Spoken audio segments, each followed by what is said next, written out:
ก็บอกจังสี่แหละเงินซ้ำนี่ก็บ่มีปัญญาให้ยืมกระจอกจักกระจอกบ่กระจอกกระเจ้ายืมเงินข่อยนี่แหล้วใส่ทุกมื้อนี่ครับเฮ้ยก็ล่าเงินซ้ำนี่ท่วงบุญท่วงคุณรวยตายแหละมึงก็เมียมึงหันห่วยเป็งคันเจ้าสิเว้าจังซี่เจ้าคืนมาเดียวนี่เงินข่อย5ล้านครับกูบ่มีคันกูมีกูสิมายืมมึงบ่แล้วคันกูมีกูบ่ให้หัวแตกมึงดอกเงินเขาทงกูก็เฮ็ดเจ้าเลยสบายแต่ว่ามาฮอดเลยก็นั่งเซยค่อยมาอย่างเฮ็ดเวียกเงินเวียกซานแต่งอยู่แต่งกินตื่นเช้ามาก็เล่นสิเวียกแต่ละมื้อหั่นบ่จักสิแต่งอยู่แต่งกินนึ่งข้าวนึ่งน้ำมีผมมีสร้างอาบน้ำอาบในเปลี่ยนเครื่องเปลี่ยนของให้ลูกไปโรงเรียนแล้วยังมางมแต่งข้าวให้เจ้าสแต็กอีกเจ้าขึ้นเบิ่งดีๆเบิ่งเจ้ากับค่อยหั่นแม่นไผเมื่อยกว่ากันเจ้าก็มีแต่เวียกอยู่บริษัทเจ้าหั่นแหละสิมีอีสั่งค่อยนี่บ่จักเวียกอยู่บริษัทบ่จักเวียกเงินเวียกซานเจ้าก็อีโตนค่อยแน่โธ่คันได้เว้าได้ยาวเนาะก็ยาวหั่นแหละค่อยขอระบายในมื้อนี้หั่นค่อยเลือใจ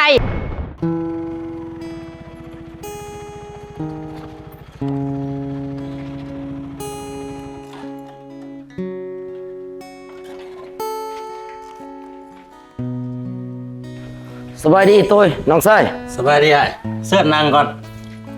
ก็จะได้มาจังได๋โอ้ยมีเวียกอยากมาขอความช่วยเหลือน้องนุ่งๆนี่แหละเรื่องยังไงเว้ามาหมดแล้วคันว่าซอยได้ก็สิซอยมีเงินอยู่บ่เว้ยจัก5ล้านยืมหน่อยติโอ้ยเรื่องนี้มันก็มีอยู่ดอกอ้าย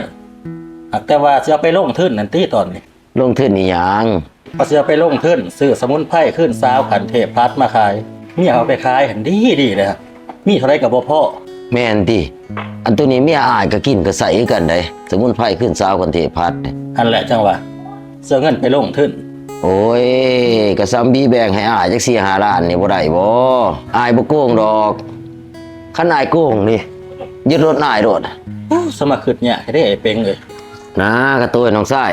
ให้อายนมก็นมให้อายกราบก็ขาบแล้วอายจะเป็นดีๆโอ้จังได๋เด้น้องบ่ได้เนาะคันน้องย่านนายตัวหั่นอายเส้นมอบรถคันนี้ให้น้องด้วยก็ได้10วันคันอายบ่ใส่หั่นน้องยึดรถอายเลยก็ได้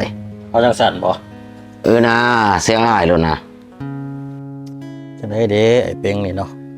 ว่า10วันสิมาใส่นี่20วันยังพันได้เห็นอยู่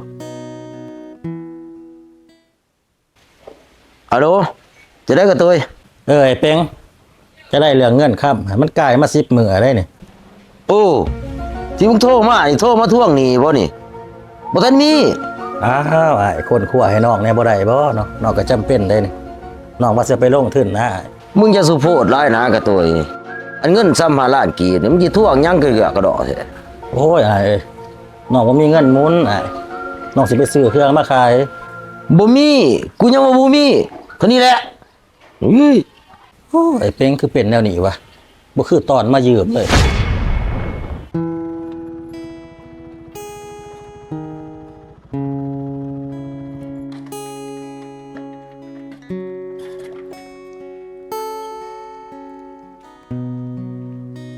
สบายดีตัวน้องชายสบายดีไอ้บ่เห็นดนเนาะมีเวียกบ่โอ้ยว่าจะมาขอความช่วยเหลือน้ำหนองนี่แหละอีกแล้วซอยเรืออีกแล้วโตเก่ายังพันได้ให้ซับโอ้ยซอยอายแน่นอนเลยมันจำเป็นดีๆเลยอีก5 มื้ออายส่งโลดอายก็เอาข้อรับประกันโลดสิส่งทั้งตัวใหม่ส่งทั้งตัวเก่าเลยพร้อมกันเจ้าเสียบ่ได้ใส่มันบ่ยากนะก็ล่าเงินซ้ำนี้นี่มาว่าอีก5 ล้านผู้นี้เป็น10 ล้านได้อายสิส่งน้อง15 ล้านโลดโอ้ยอมไอ้เอ้ยน้องก็บ่ยากดอกจักให้อยู่แต่เมียน้องอันที่เพิ่นบ่ยอมดอกแต่ตัวอ้ายเอาไปวังก่อนเพิ่นก็ยังถามเสาถามแลน้ำหนองอยู่โอ้ยก็สิพูดมานั่นบ่เมียมึงก็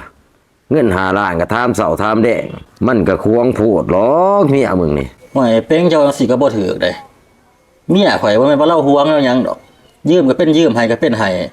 ห้วยตัวกูบ่ได้มาขอมึงซื่อๆไดกูมายืมมึงไดโอ้ยอมไอ้เป้งเอ้ย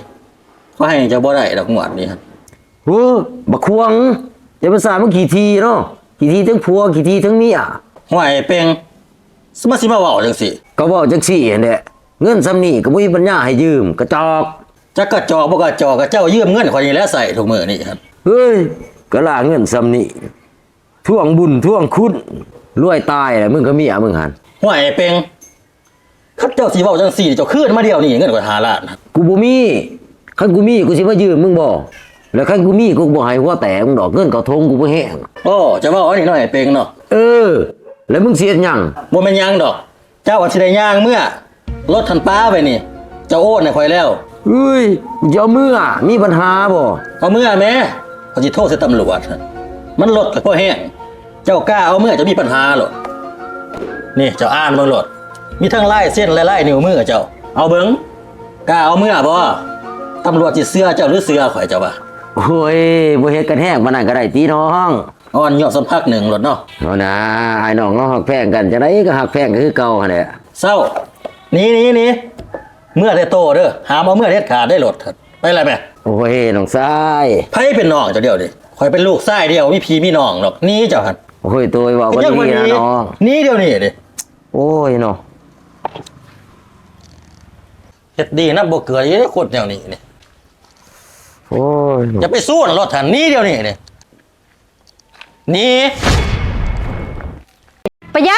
ดกับลูกกับเมียหันบัดไปทางนอกหันกินเบียร์กับหมู่กับคู่บ่ประหยัดมีเท่าใดกระจ่าย500,000 ล้านหนึงกระจ่ายบ้านเมียคอหันคิดที่มีแต่ว่าประหยัดซอยกันมื้อนี้นะคือฝนสิตกนี่ค่อยขอขี่รถใหญ่ไปนำเจ้านิติ อย่าเสียมันยากข่อยนะขี่รถจักรไปคือคู่มือหันแล้ว มันบ่ตกดอกฝนหันคันตกก็หาบนลบหาบนสดเอาแต่บ่าฮัลโหลแม่นยัง น้ำมันรถค่อยเมิดเฮ้ยซื้อมาให้ค่อยแน่ โอ้น้ำมันเมิดคือมาสัวตายแท้ขี่รถจากไหนจะมาให้น้ำมันเมิดหัน อ้าวค่อยขอเจ้าละเด้มื้อเช้านี่เจ้าบ่ให้ค่อย อย่าสิมาเถียงคันโง่ร้ายก็ตายซะจูงมาเองโลด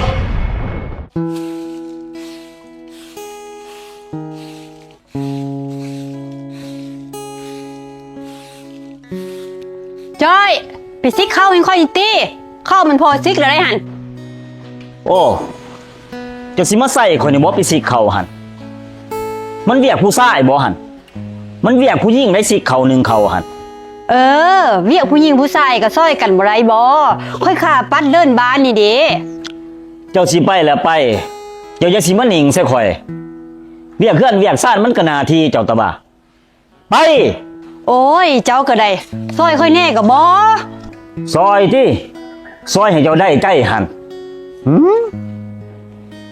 เวียกผู้หญิงกับผู้หญิงเวียกผู้ชายกับผู้ชายตะบ่า จ้อยถ้าค่อยก้อนข่าวนึง แม่นหยังตู่เดียวดิ มื้อนี้อะนะคือฝนสิตกนี่ค่อยขอขี่รถใหญ่ไปนำเจ้านิติ อย่าเสียมันยากข่อยนะขี่รถจักรไปคือคู่มือหันแล้ว มันบ่ตกดอกฝนหันคันตกก็หาบนลบหาบนสดเอาตะบ่า ห่วยจ้อย มันสิยากอีจังบริษัทค่อยกับบริษัทเจ้าก็ไปทางเดียวแต่ว่า ก็แมนอยู่ดอก แต่ข่อยขี้ข้านแวเจ้าจักรแล้วบอกข่อยขี้ข้านจอดขี่รถจักรไปหันแล้วหลายเรื่องหลายเล่าวหลายเจ้านี่ โอ้ยเจ้ากระโพดเอาเงินให้ค่อยนิติเฮ้ยเงินค่อยหมดละได้หันมีแต่10,000 นี่พอที่ซื้อข้าวเปียก สิตายจังเป็นใส่เปลืองเนอกเงินค้ำหัน เปลืองอีสังเฮ้ยเงินแสนกีบแต่ชิดแล้วพุ่นน้ำมันรถก็สิหมดละได้หัน อย่าสิเทียงนะประหยัดซอยกันนี่ที่โอ้รถหันคันน้ำมันเหมือนกับจูงเอาคันมันอย่างมันซ่าร้ายก็ได้ จะเป็นศาสตร์พูดจะเป็นศาสตร์พูดมุจักประหยัดซอยกันจักดิ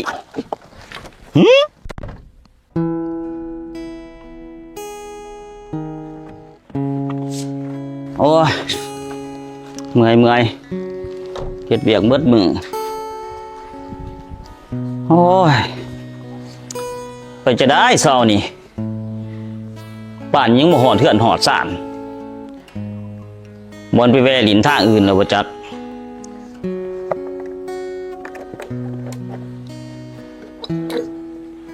โอ้ยน้ำมันหมด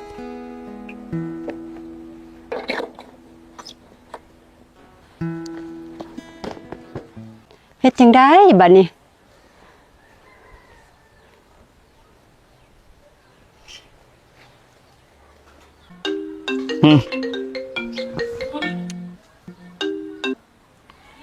ฮัลโหล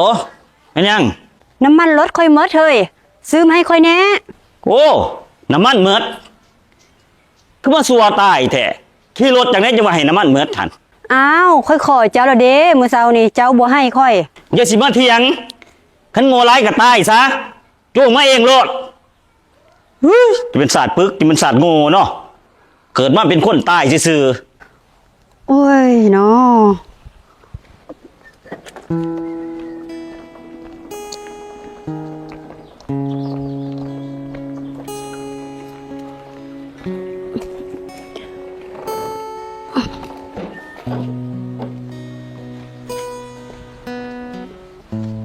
โง่ตายเถอะเนาะขี่รถจังได้จะมาให้น้ำมันเมิดสิมานั่งอีสั่งมาแล้วก็ไปหาเฮ็ดเวียกหนึ่งเขาหนึ่งน้ำตาบ่าจังหน่อยลูกมาจะองเฮียนแต่งอยู่แต่งกินให้ลูกกันไปละแม่ ค่อยพักก้นข่าวนึงเฮ้ยค่อยเมื่อยจูงรถมาแต่ไกลๆพุ่น อย่าสิซ้ำอ้อยหลายนะตูนะกะล่าจูงรถมา2-3 หลักมันบ่พอสิตายย้อนดอกไปเฝ้าไปหาหนึ่งเขาแต่งอยู่แต่งกินหันหิวแล้วนี่จักละบ่ ห่วยจ้อยก็ยังว่าค่อยเมื่อยคันเจ้าหิวเจ้าก็ไปเฮ็ดก่อนไปจะได้ค่อยสะเมื่อยแล้วค่อยสิไปเฮ็ดนำ โทษตูเจ้าไส้ข่อยบ่ไปแต่งเขาแต่งน้ำหันมันเป็นเวียกผู้ชายอยู่บ่ล่ะเวียกตัวนั้นเป็นเวียกผู้หญิงใด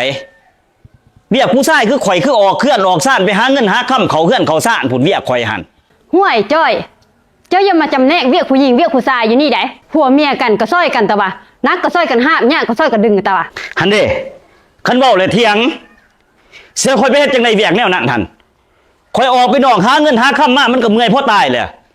นี่สิข่อยไปง้มเวียกเคลื่อนเวียกซ่านอยู่บ่เดี๋ยวนี้ฮะ เจ้าอ้อไปหาเงินผู้เดียวบ่จ้อยค่อยก็อ้อไปหาคือกันตะวะเงินเดือนเจ้ากับเงินเดือนค่อยก็ซ้ำกันตะวะบ่มีไผลื่นไผดอกเจ้ามาแต่เมื่อยค่อยก็มาแต่เมื่อยคือกัน เจ้าละสำบายแต่ว่ามาฮอดแล้วก็นั่งเซยค่อยมาอย่างเฮ็ดเวียกเงินเวียกซานแต่งอยู่แต่งกินตื่นเช้ามาก็เล่นสิเวียกแต่ละมื้อหั่นบ่จักสิแต่งอยู่แต่งกินนึ่งข้าวนึ่งน้ำบีผมบีสร้างอาบน้ำอาบในเปลี่ยนเครื่องเปลี่ยนของให้ลูกไปโรงเรียนแล้วยังมางมแต่งข้าวให้เจ้าสแต็กอีกเจ้าขึ้นเบิ่งดีๆเบิ่งเจ้ากับค่อยหั่นแม่นไผเมื่อยกว่ากัน เจ้าก็มีแต่เวียกอยู่บริษัทเจ้าหั่นแหละสิมีอีสั่งค่อยนี่บ่จักเวียกอยู่บริษัทบ่จักเวียกเงินเวียกซานเจ้าก็อีโตนค่อยแน่ โธ่คันได้เว้าได้ยาวเนาะ ก็ยาวหั่นแหละค่อยขอระบายเนี่ยมื้อนี้หั่นค่อยเหลือใจ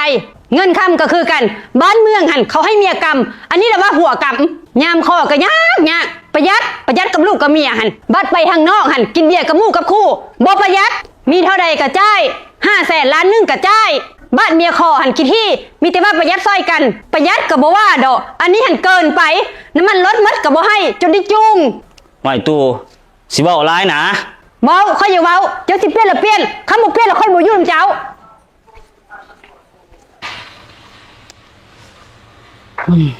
หอยมันก็แม่นความเข้าไว้อีหลีเด้นี่เฮานี่ก็ต้องโพดได้นี่กับลูกกับเมียนี่โอ้ต้องได้เปลี่ยนแปลงแล้วเฮานี่เพจซอยเขาก่อน